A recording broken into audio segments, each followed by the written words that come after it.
नमस्कार। संसार क्रांति की स्टूडियो में आज हमारे साथ चर्चा में शामिल है ब्रह्मचारी अग्निदेव आर्य जी, जो आर्ष महाविद्यालय गुरुकुल कलवा से हैं। ब्रह्मचारी अग्निदेव जी, स्वागत आपका संसार क्रांति के खास कार्यक्रम में। धन्यवाद जी। आज दर्शकों को बताना चाहेंगे कि देशभक्ति की जो भावना होनी चाहिए, अग्निदेव ब्रह्मचारी हमें बताएंगे किस प्रकार से व्यक्ति के अंदर देशभक्ति की भावना होनी चाहिए। जी, देशभक्ति के बारे में हमारे यहाँ पर तो हम सब सुनते रहे हैं, कितनी महत्व दिया गया देशभक्ति को। ये कहा गया कि जननी जने जने देशभक्त, या दाता या शूर, वरना जननी बांझ रहे काहे को गवाए नूर।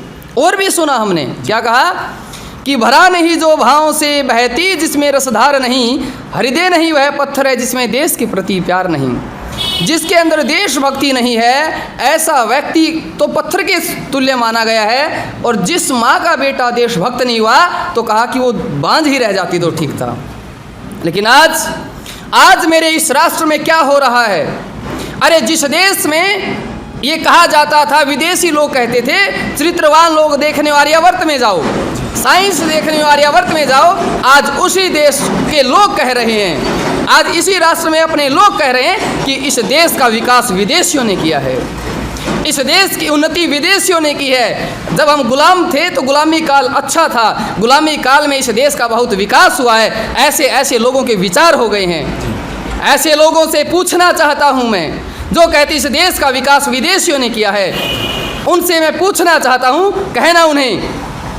पहला मेरा प्रश्न मैं पूछूं उनसे कि बताओ संसार का पहला विश्वविद्यालय कहाँ रहा है? उनका जवाब क्या आएगा? संसार का पहला विश्वविद्यालय यदि उनकी जानकारी ठीक है तो कहेंगे पहला विश्वविद्यालय आर्यावर्त के तक्षशिला में रहा है। अरे संसार के लोगों को हमने पढ़ना सिखाया है, हमने जानकारियाँ दी हैं, हमने सब कुछ सिखाया है, पहला विश्वविद्यालय हमारे आर्यावर्त में रहा है, और लोग कहते कुछ नहीं जानते थे। फिर इनसे पूछो कि बताओ सबसे प्राचीनतम चिकित्सा प्रणाली कौन सी है? तो कौन सी आएगी? आयुर्वेद। किसकी देन है? हमारे ऋषि मुनियों की देन है। फिर इनसे पूछो बताओ सबसे प्राचीनतम भाषा कौन सी भाषा है? सब भाषाओं की जननी कौन सी भाषा है? वो संस्कृत है।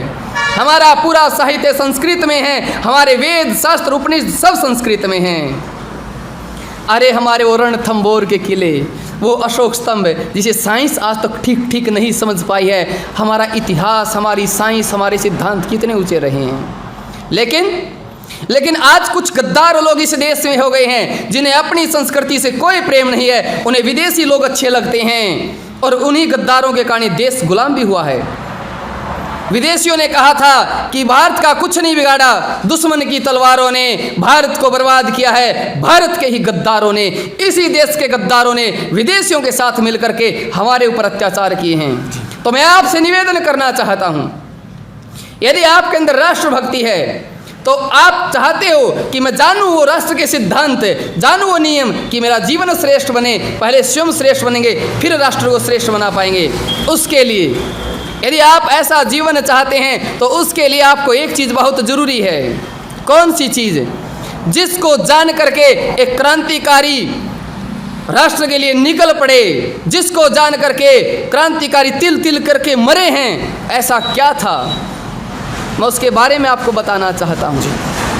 वो एक ऐसी चीज़ है जिसके बारे में वीर सावरकर भी लिखता है कि राजबंदियों को पढ़ाया जाता था, राजबंदियों को पढ़ाया जाता था। ऐसा क्या था जिसको अंडमान की जेल में पढ़ाया जाता था?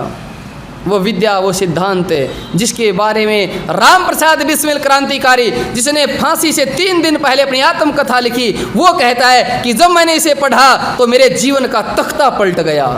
क्या है वो एक पुस्तक है, सत्यार्थ प्रकाश। सत्यार्थ प्रकाश वो पुस्तक है जो आपके अंदर राष्ट्रभक्ति, आपका जीवन हर चीज़ को बताएगी।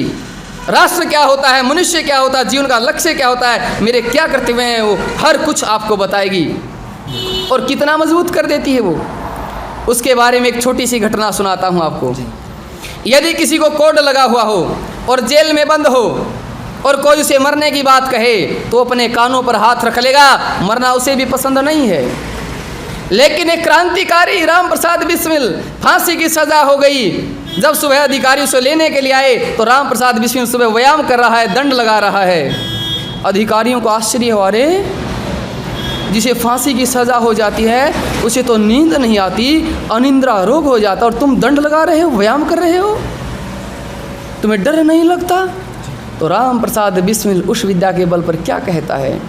राम प्रसाद बिस्मिल कहता है कि दुश्मन के तेज खंजर से मुझे डरना नहीं आता, बहुत मजबूत हूँ मैं, समय के आगे मुझे झुकना नहीं आता। अमर है आत्मा मेरी विरोधी, ध्यान से सुन ले, भले ही फांसी पर चढ़ा दे, पीछे मुझे हटना नहीं आता। ये शब्द, ये सिद्धांत किसके कारण आए? उस विद्या के कारण आए जिस विद्या को पढ़कर वो कूद पड़े। और मैं तो निवेदन करना चाहता हूँ आप सभी दर्शकों से, यदि आप अपना जीवन बढ़िया बनाना चाहते हो, अपनी संतान को योग्य बनाना चाहते हो, अपनी संतान को श्रेष्ठ बनाना चाहते हो, अपनी संतान में राष्ट्रभक्ति भरना चाहते हो, तो एक पुस्तक का स्वाध्याय जरूर करें।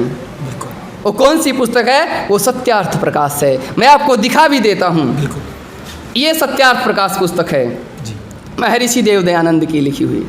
सत्यार्थ प्रकाश में आपको वो सब चीज़ें मिलेंगी जिनको जानकर आप हर को निरुत्तर कर दोगे। अरे जब देश गुलाम था ना, जब देश गुलाम था, अरे ईसाइयों के खिलाफ कोई बोल नहीं सकता था। ऋषि देव दयानंद ने सत्यार्थ प्रकाश में बाइबल की धज्जियां बिखेर दी। अरे मजाल कोई कुरान के खिलाफ बोल दे, इस सत्यार्थ प्रकाश में कुरान की धज्जियां उधेड़ रखी हैं। तो मैं कहना चाहता हूँ, हर चीज़ एक राष्ट्रभक्ति की, हर बातें आपको इसके अंदर मिलेंगी। कोई आपको भरमा ना पाए, कोई आपको बहका ना पाए और ये ना कह पाए तुम कुछ नहीं जानते थे, तुम ऐसे ही बाबा लोग घूमते रहते थे, उनका सबका जवाब आपको इस पुस्तक में मिलेगा। मैं धन्यवाद करता हूँ आदरणीय अजय जी का, जो इस समय निकाल रहे हैं, हमें आज इनके स्टूडियो में इन्होंने बुलाया। और संसार क्रांति के संपादक हैं धर्मवीर आर्य जी, उनका भी बड़ा सहयोग रहता है, वो भी निरंतर हमें बुलाते रहते हैं। मैं संसार क्रांति को फिर से तहे दिल से धन्यवाद करता हूँ। बिल्कुल। तो ये हमारे साथ चर्चा में शामिल ब्रह्मचारी अग्निदेव, जिनका स्पष्ट रूप से पूरे देशवासियों को, जिस व्यक्ति के अंदर राष्ट्र की भावना नहीं है, उस व्यक्ति को एक बार सत्यार्थ प्रकाश का अध्ययन बहुत ही जरूरी है अपने जीवन में। और ब्रह्मचारी अग्निदेव ने सबसे पहले एक अहम बात ये बताई है कि मनुर्भव, मनुष्य बनो और स्वयं का निर्माण करो, तभी तो आप दूसरों का निर्माण कर सकते हैं। और स्वयं का निर्माण आप तभी कर सकते हो जब एक बार सत्यार्थ प्रकाश का स्वाध्याय कर सकते हो। तो संसार क्रांति की टीम इसी प्रकार से खास कार्यक्रम और खास शख्सियत से अगली बार मुलाकात कराती रहेगी। तब तक के लिए संसार क्रांति के साथ जुड़ा रहिए। संसार क्रांति के लिए जींद से मैं जय भारद्वाज।